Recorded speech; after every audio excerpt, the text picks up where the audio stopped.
முன்னாள் பாராளுமன்ற உறுப்பினர் ஜோசப் பரராஜசிங்கத்தின் கொலை தொடர்பில் விளக்கமறியலில் வைக்கப்பட்டுள்ள கிழக்கு மாகாண முன்னாள் முதலமைச்சர் பிள்ளையான் என அறியப்படும் சிவனேசதுரை சந்திரகாந்தனுக்கு இரவில் வெந்நீர் வழங்குமாறு நீதிமன்றம் உத்தரவிட்டுள்ளது.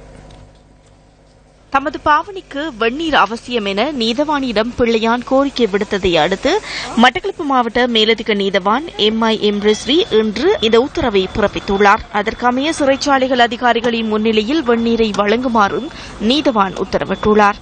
முன்னாள் பாராளுமன்ற உறுப்பினர் ஜோசப் பரராஜசிங்கத்தின் கொலை தொடர்பான வழக்கு விசாரணை மட்டக்களப்பு நீதவான் நீதிமன்றத்தில் இன்று மீண்டும் விசாரணைக்கு எடுத்துக் கொள்ளப்பட்டது.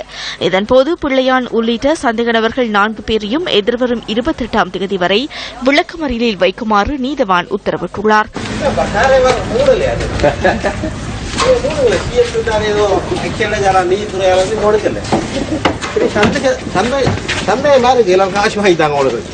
ஒரு முதுகெலும்பு இல்லை அரசியல் மட்டம் இருக்காங்க. விருப்பத்தை தான் நிறைவேற்றணும். சாரவார் பிராந்திய பிரதேச சட்டங்களை கூறுற வேலை இதை நல்லா தெரிஞ்சு உட்படலாம் இருக்கிறது மிகப்பெரிய கவலையான விஷயம்.